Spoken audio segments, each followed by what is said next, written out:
Doctor Jinto John, അതായത് നിങ്ങൾ സഹോദരന്മാരാണ്, ശബ്ദം ഒരുപോലെയാണ്, പ്രവൃത്തി ഒരുപോലെയാണ് എന്നാണ് പറയുന്നത്.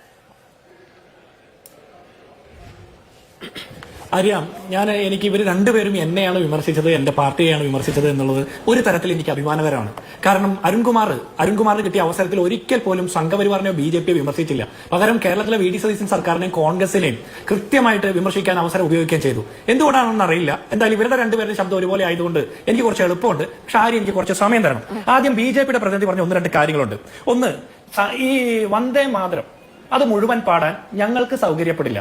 നിങ്ങൾക്ക് സൗകര്യമുണ്ടെങ്കിൽ നിങ്ങളുടെ ഇഷ്ടം പോലെ നിങ്ങൾ പാടിക്കോ, നിങ്ങൾ അതുകൊണ്ട് തൃപ്തി അടഞ്ഞോ. വന്ദേ മാതരം പാടിയത് കൊണ്ട് ചോദ്യപേപ്പർ ചോർന്നത് ശരിയാക്കപ്പെടില്ലല്ലോ, പെട്രോളിന്റെ വില കുറയില്ലല്ലോ, ഇവിടുത്തെ തൊഴിലില്ലായ്മ പരിഹരിക്കപ്പെടില്ലല്ലോ. അപ്പൊ നിങ്ങൾ പരിഹരിക്കാൻ പറ്റുന്ന കാര്യങ്ങൾ ആദ്യം ചെയ്യുന്നതായിരിക്കും കുറെ കൂടി നല്ലത്. വന്ദേ മാതരം പാടുകയോ, നിങ്ങൾ കുറെ കാലം മുമ്പ് രാമക്ഷേത്രം ഉണ്ടാക്കാൻ വന്നു, രാമക്ഷേത്രം ഉണ്ടാക്കിയിട്ട് നിങ്ങൾ തന്നെ കൊള്ളയടിച്ചു. ഇപ്പൊ ആരാണ് കൊള്ളയടിച്ചെന്ന് കണ്ടുപിടിക്കാൻ പോലും പറ്റാത്തത്ര സകല സംഖ്യകൾ കൈയിട്ട് വാരി.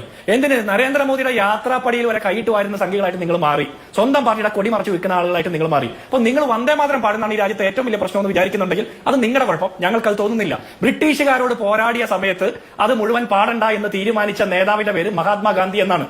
അത് നിങ്ങൾക്ക് മനസ്സിലാവില്ല. ആ മഹാത്മാഗാന്ധിയെ വെടിവെച്ച് കൊന്നവരുടെ ചരിത്രം പേറുന്ന പിന്മുറക്കാരായിട്ടുള്ള നിങ്ങൾക്ക് ആ ചരിത്രത്തിൽ ഒന്നും അവകാശപ്പെടാനില്ല. ഗാന്ധി പറഞ്ഞതാണ് ഞങ്ങളുടെ രാഷ്ട്രീയം, നെഹ്റു പറഞ്ഞതാണ് ഞങ്ങളുടെ രാഷ്ട്രീയം. ഇനി നിങ്ങൾ പറയുന്ന ഒരു കാര്യമുണ്ട്, ജിന്നയുടെ സ്വരമാണ് ഈ വന്ദേ മാതരം മുഴുവൻ പാടാത്തതിന് കാരണം. ഏത് ജിന്നയെ കുറിച്ചിട്ടാ നന്ദു ഈ പറയുന്നത്? ജിന്നയുടെ സ്വരമായിരുന്നു അക്കാലത്ത് സവർക്കർക്ക്, അതുപോലെ തന്നെ ശ്യാമപ്രസാദ് മുഖർജിക്ക്, ഗോൾവർക്കർക്ക്. നിങ്ങളൊന്ന് ചരിത്രം പരിശോധിച്ചാൽ മതി, മനസ്സിലായില്ലേ? ജിന്ന രാജ്യം രണ്ടാക്കണമെന്ന് ആവശ്യപ്പെട്ടത് 1940 മാർച്ച് മാസത്തിൽ ഓൾ ഇന്ത്യ മുസ്ലിം ലീഗിന്റെ അധ്യക്ഷ പ്രസംഗത്തിലായിരുന്നെങ്കിൽ 1937 ഹിന്ദു മഹാസഭയുടെ അധ്യക്ഷ പ്രസംഗത്തിൽ അഹമ്മദാബാദിൽ വെച്ചിട്ട് സവർക്കർ പറഞ്ഞിട്ടുണ്ട് രണ്ട് രാജ്യമാക്കണം, അതാണ് കുറച്ചുകൂടി നല്ലതെന്ന്. മനസ്സിലായില്ലേ? 1943 ജിന്നയുമായിട്ട് എനിക്ക് ഒരു തർക്കവുമില്ല, അദ്ദേഹത്തിന്റെ ഡ്യുവൽ നേഷൻ തിയറിയെ അംഗീകരിക്കുന്നു എന്നാണ് സവർക്കർ പറഞ്ഞത്. അതൊക്കെ പോയി തിരുത്തിയിട്ട് ഞങ്ങളെ ചരിത്രം പഠിപ്പിക്കും. ഇനി എന്നെ മാരിയെ അരുൺകുമാറിനെ താങ്കൾ കൊണ്ടുപോയി വന്ദേ മാതരം ആലപിക്കുന്ന മറ്റൊരാളുടെ പാട്ട് കേൾപ്പിക്കാന്ന് പറഞ്ഞാൽ ഞങ്ങൾക്ക് സൗകര്യമില്ല. നിങ്ങൾ കേൾപ്പിക്കുന്ന പാട്ട് കേട്ടിട്ടല്ല ഞങ്ങൾ രാജ്യത്ത് രാജ്യസ്നേഹികളായതും ഈ രാജ്യത്തിന്റെ ചരിത്രത്തോട് കൂറ് പുലർത്തി നിൽക്കുന്നതും. ഇന്നലെയായിരുന്നു ക്വിറ്റ് ഇന്ത്യ ദിനം. 1942 ക്വിറ്റ് ഇന്ത്യ സമരത്തിൽ നിങ്ങളുടെ റോൾ എന്തായിരുന്നു? അന്ന് നിങ്ങളുടെ ശ്യാമപ്രസാദ് മുഖർജിയും അന്ന് നിങ്ങളുടെ സവർക്കറും ഗോൾവർക്കറും ഒക്കെ പറഞ്ഞത് എന്താണെന്നറിയോ? ബ്രിട്ടീഷുകാർക്കെതിരായിട്ടുള്ള പോരാട്ടത്തിൽ പങ്കുചേർന്ന നിങ്ങളുടെ കായിക ശേഷി നഷ്ടപ്പെടാതെ അവരോടൊപ്പം ചേർന്നുകൊണ്ട് ഇവിടുത്തെ മുസ്ലിങ്ങൾക്കെതിരെ, ആഭ്യന്തര ശത്രുക്കൾക്കെതിരെ പോരാടണമെന്നാണ് പറഞ്ഞത്. എന്നിട്ട് നിങ്ങൾ ചരിത്രം പഠിപ്പിക്കാൻ വന്നിരിക്കുന്നു. ഇനി അടുത്തത് നിങ്ങൾ പറയുന്നത് എന്താ? ബംഗാൾ വിഭജനം, അതിനുശേഷമാണ് പ്രശ്നം ഉണ്ടായത്. 1905-നും 30-നും ഇടയ്ക്ക് ചരിത്രം ഒന്നുകൂടി നന്നായിട്ട് വായിച്ചാൽ മതി നന്ദു, അപ്പൊ മനസ്സിലാവും. 30-നിടയ്ക്ക് ഡിവൈഡ് ആൻഡ് റൂൾ പോളിസി ബ്രിട്ടീഷുകാർ കൊണ്ടുവന്നതിന്റെ ഭാഗമായിട്ട് ബംഗാൾ വിഭജനം നടന്നു. അതിനുശേഷം രാജ്യത്ത് 10-25 വർഷക്കാലം ആസൂത്രിതമായിട്ടുള്ള കലാപങ്ങൾ നടന്നിട്ടുണ്ട്. അതിനിടയിലാണ് ഓൾ ഇന്ത്യ മുസ്ലിം ലീഗ് രൂപീകരിക്കപ്പെടുന്നത്, അതിനിടയിലാണ് RSS രൂപീകരിക്കപ്പെടുന്നത്, അതിനിടയിലാണ് ഇതുപോലുള്ള ആസൂത്രിതമായിട്ടുള്ള കലാപങ്ങളും അക്രമങ്ങളും അരങ്ങേറിയത്. ഇനി ഞാൻ ഒരു കാര്യം കൂടി പറയാം. താങ്കൾ നേരത്തെ പറഞ്ഞ ഇന്ത്യൻ യൂണിയൻ മുസ്ലിം ലീഗ് എന്നാണ്. താങ്കൾക്ക് ചരിത്ര പഠനം കുറവാണ്. ഇന്ത്യൻ യൂണിയൻ മുസ്ലിം ലീഗ് എന്ന് പറഞ്ഞാൽ ജിന്നയുടെ നേതൃത്വത്തിൽ പാകിസ്ഥാൻ ഉണ്ടാക്കി പോയ അഖിലേന്ത്യാ മുസ്ലിം ലീഗിന് പകരമായിട്ട് ഈ രാജ്യത്തോട് കൂറ് പുലർത്തിയ യഥാർത്ഥ രാജ്യസ്നേഹികളായിട്ടുള്ള മുസ്ലിങ്ങൾ ഈ രാജ്യത്തുണ്ടാക്കിയ സംഘടനയുടെ പേരാണ് ഇന്ത്യൻ യൂണിയൻ മുസ്ലിം ലീഗ്. അത് നിങ്ങൾക്ക് രണ്ട് മാറിപ്പോകുന്ന എന്തുകൊണ്ടാണെന്നറിയോ? അന്ന് നിങ്ങൾ ഒളിവിലിരുന്ന് ബ്രിട്ടീഷുകാർക്ക് പാദസേവ ചെയ്യുന്ന തിരക്കിലായിരുന്നു. ഇനി ഇതേ മഹാത്മാഗാന്ധി തന്നെ, രാജ്യത്തിന്റെ രാഷ്ട്രപിതാവായിട്ടുള്ള മഹാത്മാഗാന്ധി, സംഘപരിവാറിന്റെ തോക്കിൽ നിന്ന് പറഞ്ഞ വെടിയുണ്ടയേറ്റ് മരണപ്പെട്ട വീര ദേശാഭിമാനിയായിട്ടുള്ള മഹാത്മാഗാന്ധി 1947 ഓഗസ്റ്റ് മാസം 29 രാജ്യത്തിന് സ്വാതന്ത്ര്യം കിട്ടി 14-ാമത്തെ ദിവസം വന്ദേ മാതരം ആലപിച്ചപ്പോൾ കൽക്കട്ടയിൽ നടന്ന യോഗത്തിൽ എഴുന്നേറ്റ് നിന്നില്ല. നിങ്ങൾ ഈ പറഞ്ഞ ബഹുമാനമൊന്നും മഹാത്മാഗാന്ധിക്ക് അക്കാര്യത്തിൽ ഉണ്ടായിരുന്നില്ല. എല്ലാവരും ഉൾക്കൊള്ളാത്ത ഒരു കാര്യത്തെ അങ്ങനെ അങ്ങ് ബഹുമാനിക്കേണ്ടെന്ന് മഹാത്മാഗാന്ധി അങ്ങ് തീരുമാനിച്ചു. 1939-ലും 37-ലും ഒക്കെ ഗാന്ധി കൃത്യമായിട്ട് പറഞ്ഞിട്ടുണ്ട്, ആരുടെയും മേൽ വന്ദേ മാതരം അടിച്ചേൽപ്പിക്കരുത് എന്ന്. ഇനി നിങ്ങൾ ഇന്ന് വാഴ്ത്തുന്ന ടാഗോറാണ് പറഞ്ഞത്, ജവഹർലാൽ നെഹ്റുവിനോടും ഗാന്ധിയോടും കോൺഗ്രസിനോടും ഈ രാജ്യത്തെ ദേശീയ പ്രസ്ഥാനത്തോടും പറഞ്ഞത്. അതിൽ കുറെ പ്രശ്നമുണ്ട്. എല്ലാവർക്കും അക്സെപ്റ്റബിൾ ആയിട്ടുള്ള കാര്യങ്ങൾ മാത്രം ആലപിച്ചാൽ മാത്രം മതി. എന്നെ കൊണ്ടോ ഏതെങ്കിലും ഒരു മുസ്ലിം സഹോദരനെ കൊണ്ടോ മറ്റേതെങ്കിലും ജനവിഭാഗങ്ങളിൽപ്പെട്ട മനുഷ്യരെ കൊണ്ടോ മതവിശ്വാസികളെ കൊണ്ടോ ലക്ഷ്മി എന്നും ദുർഗ എന്നും പാടിക്കണമെന്ന് നിങ്ങൾ നിർബന്ധിക്കേണ്ട കാര്യമില്ല.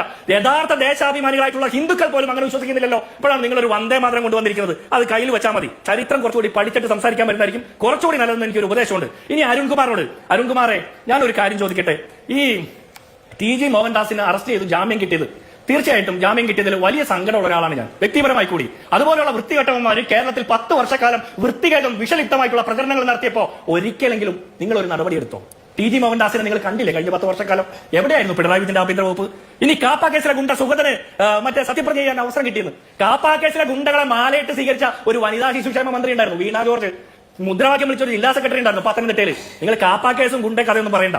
ഇനി സുഗതന് ജാമ്യം കിട്ടാൻ വേണ്ടിയിട്ട് സൗകര്യം ചെയ്തു കൊടുത്ത ചിത്ര എന്ന് പറയുന്ന ഉദ്യോഗസ്ഥ ഇപ്പൊ എവിടെയാണെന്നറിയോ? സസ്പെൻഷനില്ല. ഈ സർക്കാർ സംവിധാനത്തിൽ സംഘപരിവാർ ബോധത്തോടുകൂടി UDF സർക്കാരിന്റെ കാലത്ത് പേന കൊണ്ടുന്ന ഒറ്റ ഒരാളും അങ്ങനെയൊന്നും സൗകര്യപ്രദമായിട്ട് ജോലി ചെയ്യുമെന്ന് വിചാരിക്കേണ്ട. ഞങ്ങൾ നടപടിയെടുക്കും. നിങ്ങൾ 10 വർഷക്കാലം നടപടി എടുത്തിരുന്നെങ്കിൽ ഇന്നും പിണറായി വിജയൻ കേരളത്തിന്റെ മുഖ്യമന്ത്രിയായിരുന്നു. നിങ്ങൾ നേരത്തെ പറഞ്ഞില്ലേ ചേട്ടനും അനിയനും ഒരേ ശബ്ദമാണെന്ന്. അങ്ങനെ ഒരേ ശബ്ദത്തിൽ സൈക്കിൾ വെട്ടിപ്പോയ ആളുടെ പേര് പിണറായി വിജയൻ. അതുകൊണ്ടാണ് 98-ൽ നിന്ന് 35-ൽ എത്തുകയും ഞങ്ങൾ 102 സീറ്റോടുകൂടി അധികാരത്തിൽ വരികയും ചെയ്തത്. ഞങ്ങളുടെ മാത്രം നേട്ടമാണെന്ന് നിങ്ങൾ വിചാരിക്കേണ്ട, നിങ്ങളുടെ കയ്യിലിരിപ്പിന്റെ കൂടിയാണ് എന്നുകൂടി നിങ്ങൾ മനസ്സിലാക്കണം. അപ്പൊ എന്റെ ശബ്ദത്തെക്കുറിച്ച് ഒരുപാട് അന്വേഷിക്കാൻ പോകാതിരിക്കുന്ന താങ്കൾക്ക് നല്ലത്. ഇനി VC-മാരെ ഗവർണർ നിയമിച്ചതുമായി ബന്ധപ്പെട്ട തർക്കം വ്യക്തിപരമായിട്ടും സംഘടനാപരമായിട്ടും UDF-നും കോൺഗ്രസിനും ഒക്കെ അക്കാര്യത്തിൽ വിയോജിപ്പുണ്ട്. പക്ഷേ അങ്ങനെ ഒരു സൗകര്യത്തിന് വേണ്ടിയിട്ട് വിധി കിട്ടാൻ വേണ്ടിയിട്ട് ഗവർണറുമായിട്ടുള്ള ചക്രവർത്തി പോരാട്ടം നടത്തി ഈ ഗതികേടിലേക്ക് കേരളത്തിൽ എത്തിച്ചത് പിണറായി വിജയൻ സർക്കാരിന്റെ കാലത്താണ്. നിങ്ങൾ എത്ര VC-മാരെ മാറ്റി നിയമിച്ചു? എന്തായി? ഗോപിനാഥ് രവീന്ദ്രനെ പങ്കിട്ടെടുത്ത് കണ്ണൂർ യൂണിവേഴ്സിറ്റിയുടെ VC ആക്കി വെച്ചതിന് ശേഷമല്ലേ ബെഞ്ച് ഓഫ് തോട്ട്സ് പഠിക്കാൻ വെച്ചത്? അല്ലേ? കണ്ണൂർ യൂണിവേഴ്സിറ്റിയിൽ അരുൺകുമാർ അന്ന് എതിർത്തിരുന്നോ? അജിത് കുമാർ പൂരം കളിക്കി BJP-ക്കാരെ പാർലമെന്റിലേക്ക് വിട്ടപ്പോ RSS-കാരെ 10 ദിവസത്തെ ഇടവേളകളിൽ RSS-ന്റെ ഉന്നത നേതാക്കന്മാരെ കണ്ടപ്പോ അരുൺകുമാർ ഒന്ന് എതിർത്തിരുന്നോ? ഒന്ന് ഒച്ച വെച്ചിരുന്നോ? ഒന്ന് രഹസ്യമായിട്ടെങ്കിലും ഒന്ന് നെടുവീർപ്പിട്ടിരുന്നോ? അത് ഇല്ലാത്ത ആളുകൾ അതിന് ശേഷിയുള്ളവരെ ആക്ഷേപിക്കരുത്. മനസ്സിലായില്ലേ? എനിക്ക് ആ ശേഷി ഉള്ളതുകൊണ്ട് അരുൺകുമാറോടൊപ്പം വന്ന് ഈ വിഷയത്തിൽ ചർച്ച ചെയ്യാൻ ധൈര്യത്തോടെ ഇരിക്കുന്നത്. അരുൺകുമാറെ, ഇന്നലെ ഞങ്ങൾ ചർച്ച ചെയ്യുന്ന പല വിഷയത്തിലും നിങ്ങളുടെ പല നേതാക്കന്മാരും വരുന്നുണ്ടായിരുന്നില്ല. ആയെങ്കിൽ അറസ്റ്റ് ചെയ്തപ്പോ നിങ്ങൾ ഉണ്ടായിരുന്നില്ല. അപ്പൊ പല വിഷയത്തിലും നിങ്ങൾക്ക് ഇപ്പോഴും വരാൻ പറ്റുന്നില്ല, പ്രതിപക്ഷത്തെ എത്തിയിട്ടും. എന്തുകൊണ്ടാണെന്നറിയോ? 10 വർഷക്കാലം പിണറായി വിജയന്റെ ഒരേ സ്വരത്തിൽ സൈക്കിൾ വെട്ടിക്കൊണ്ട് നടത്തിയ ആ പരിപാടിയുടെ പാപഭാരം ഇപ്പോഴും നിങ്ങളെ വേട്ടയാടുന്നതുകൊണ്ടാണ്. അങ്ങനെ ഒരു പാപഭാരം വേട്ടയാടാത്തതുകൊണ്ടാണ് ഞാൻ ഇപ്പോഴും അരുൺകുമാറിനോടൊപ്പം ചർച്ചയ്ക്കിരിക്കുന്നത്. അരുൺകുമാർ ദേശാഭിമാനിയും കൈരളിയും മാത്രമല്ലാതെ മറ്റു പത്രങ്ങളും ചാനലുകളും ഒക്കെ ഒന്ന് കണ്ടാൽ അപ്പൊ ഞങ്ങളുടെ നിലപാട് എന്താണെന്ന് മനസ്സിലായിക്കോളും. ശരി.